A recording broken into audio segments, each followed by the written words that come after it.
மூன்றாவது ராசியாக வருவது மிதுன ராசி. மிதுன ராசியில் பிறந்தவர்களுடைய பலன் எப்படி இருக்கும் அப்படின்னு நம்ம பார்த்தோம்னா, மிதுன ராசிக்கு அதிபதியாக இருக்கிறவர் புதன். இந்த புதன் தான் ஞானக்காரகன் அப்படின்னு நம்ம சொல்கிறோம்.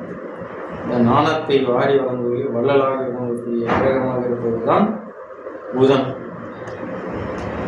அதில் குறிப்பாக இந்த ஆடிட்டர் தொழில் செய்வதற்கு இந்த மிதுன ராசிக்காரர்கள் கண்டிப்பாக இருப்பாங்க. அதில் குறிப்பாக மிதுனத்தினுடைய பவர் அனைவரையும் ஒன்றிணைச்சு செயல்படக்கூடிய செயல்திறன் மிக்கவராக இருப்பாங்க. அலசி ஆராய்ந்து முடிவெடுப்பது திறமைசாலியாக இருப்பவர். எந்த ஒரு செயலையும் செவ்வனே செய்து முடிப்பார்கள். இவர்களுடைய ஈடுபாடு இவர்களை முன்னிறுத்தி நாம் ஒரு தொழிலை தொடங்குகின்ற பொழுதோ அல்லது ஒரு செயலை செய்கின்ற பொழுதோ அதில் வருமானம் இன்கம் அதிகமாக கிடைக்கும் என்பது உண்மையான ஒரு செயல். இவங்க பின்னாடி வரக்கூடிய விஷயங்களை முன்னாடி ஆராய்ச்சி ஆலோசித்து முடிவெடுப்பாங்க.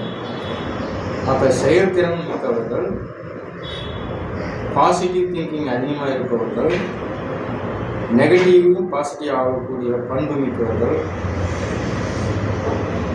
ஷார்ட்டான தொழில் செய்பவர்கள், கம்ப்யூட்டர் வேலையில் ஈடுபடுபவர்கள் போன்ற தொழில்களுக்கு அதிபதியாக விளங்குவர் புதன்.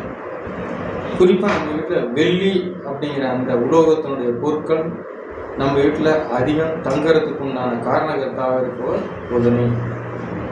புதன் அந்த ராசியில் பிறந்தவர்களை செல்வாக்கா மிக்கவர்களாக மிக உயர்ந்த நிலைக்கு கொண்டு செல்வார் என்பது திண்ணமே.